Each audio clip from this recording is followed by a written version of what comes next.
Hello, mapagpalang araw mga ka-angels. Saan man kayong dako ng mundo, mag-iingat po kayo lagi. So, hayan mga ka-angels, alam nyo ba kaninang maga nakakuha ako ng talbos ng sampalok. Ayan, ang ganda-ganda. Alam nyo kung saan ko kinuha? Ayan po yung sampalok na yan. Yan, sa kapitbahay. So, kinuha ko po at hindi nila alam iulam yan. So, ayan, ganda nga po oh. So, magsisigang ako ng salmon at lagyan ko ng kamote. Mamaya, kukunin ko din uli yung kamote ko doon o magaganda na naman. So, hayan ang aking content for today mga ka-angels. So, hayan. Supposed to be, masabi ng asawa ko sa manok, masarap nga daw po itong sampalok. Talbos ng sampalok. Kaso, ka-adobo ko po ng manok kagabi. So, naisip ko, magsigang na lang ako ng ulo ng salmon. So, hayan mga ka-angels, samahan nyo ako sa aking pagsisigang ng ulo ng bangus. Ayan, o, tignan nyo po, parang ang tig ko lang nasa Pilipinas. Saan kayo makakakuha ng talbos ng sampalok dito? Ayan mga ka-angels. So, ayan.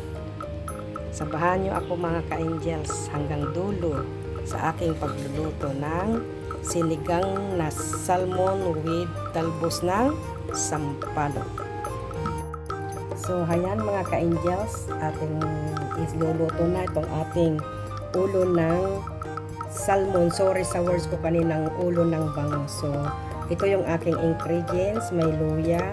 Ganyan po akong magluto pag sasabay-sabayin ko na po. Ayan. Tapos, ilalagay ko ng aking talbos ng sampalok.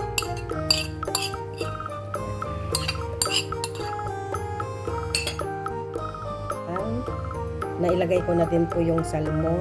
Sasangkot sa natin. Ipinailalim ko po yung ipinailalim ko po yung mga ingredients niya. So ngayon lalagyan po natin ng patis.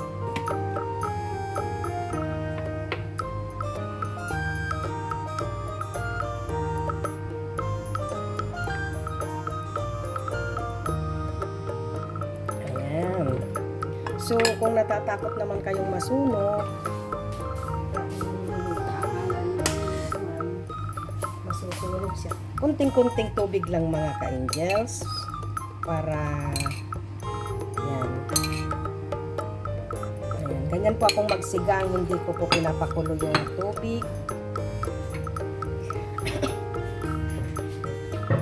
Sinasama-sama ko na po yung mga ricado. So, takpan natin Michael.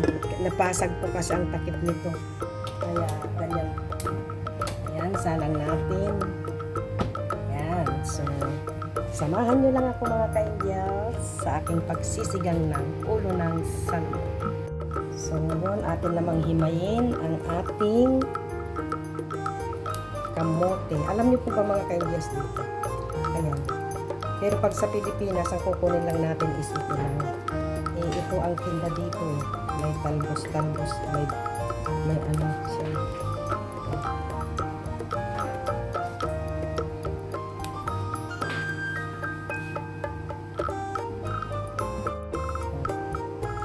Himay. Mamaya kukunin ko din yung aking talbos ng kamote doon.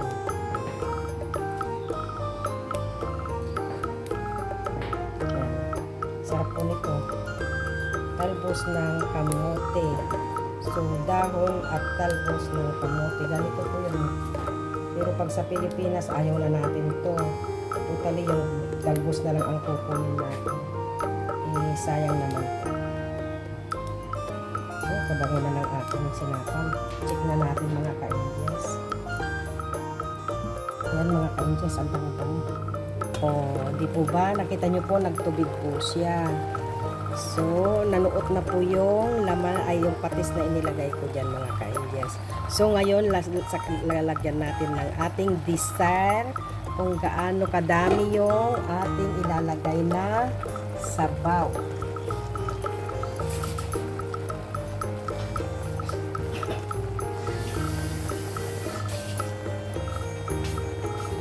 ang aking way ng pagsisiga.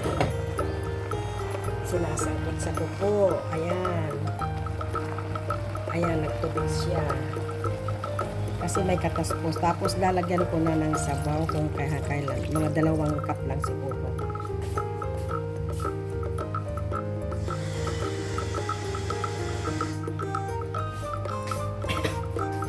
Ayan, mga ka-angels, 2 cup. So, takpan natin muli at pakuluin. So, ayan naman mga ka-angels yung niluluto kong tanghalian ng 2 bata. Gumagawa ako ng sauce at kung gusto daw nila ng chow chow mein. Ayan mga ka-angels. Kaya kanya-kanya kaming ulam ngayon. So, ayan mga ka-angels, ating i-check. Ayan, kulong-kulo na siya. At ating tikman kung ano ang lasa.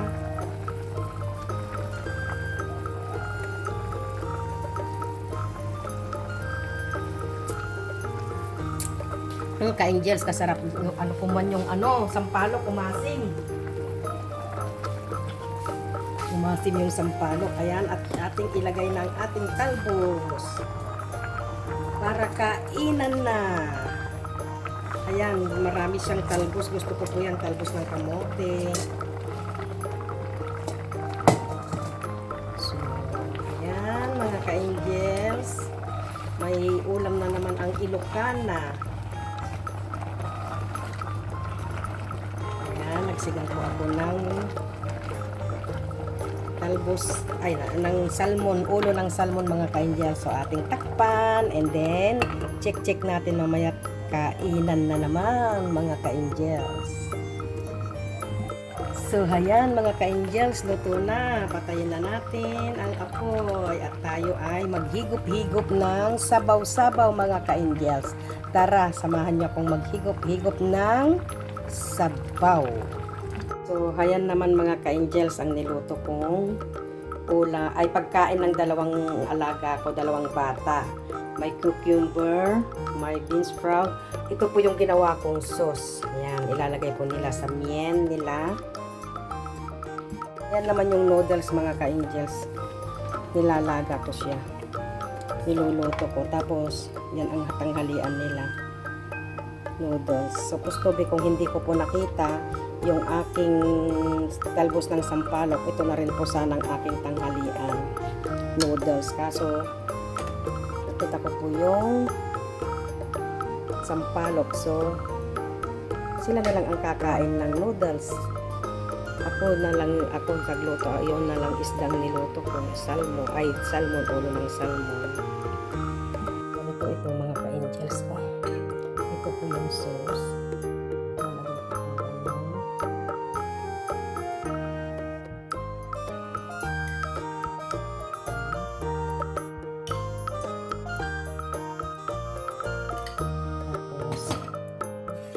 Lalagyan ko ng cucumber.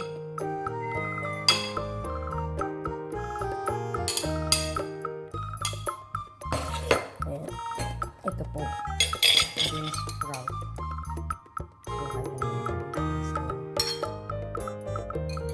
Tapos, i-mix nila yan. I-mix nila. So, ayan mga ka-angels. So, yan ang sinasabi nilang chow chow mein. Ayan. Yan ang tanghalian nila.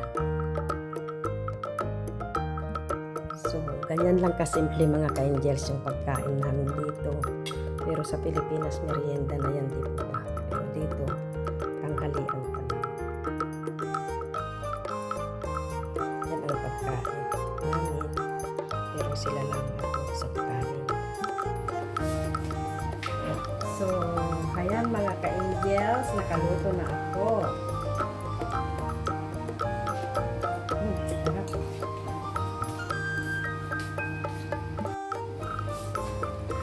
So, ayan mga ka-angels, luto na yung aking sinigang na ulo ng salmon. So, tara mga ka-angels, kain tayo. Ang sarap po ng pagkaasim. Dala ng talbos ng sampalok.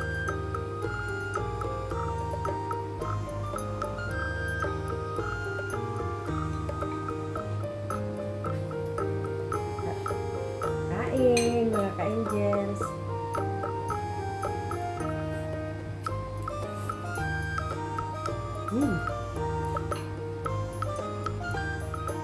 Sarap.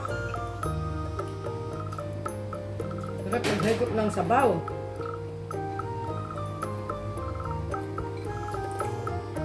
Ang sarap ng asin. Masarap talaga pang asin, mga ka-angels, yung ano, talbos ng sampalok.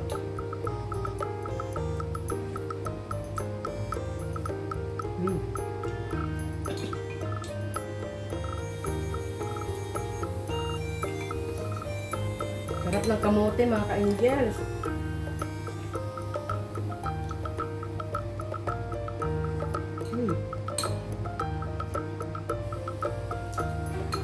Ang buhay ng OFW. Ganito.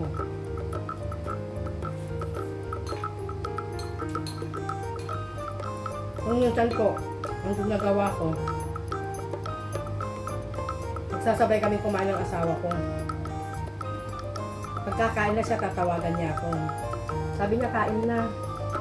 Wala din po kasi siyang kasabay. So, ang ginagawa po niya, tinatawagan niya po ako. Magkasabay kami kumain para magkaharap na rin.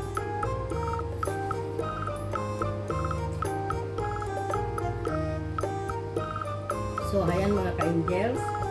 Salamat sa pagsama nyo sa aking pagluluto ng ulo ng salmon na sinigang. Maraming salamat mga ka-angels sa patuloy nyong pag-suporta sa ating mga upload videos. So, kung hindi pa kayo nakasubscribe sa aking munting channel, please subscribe, like, and share mga ka-angels, and God bless us all. Itutuloy ko po yung pagkain ko. So, bye-bye mga ka-angels!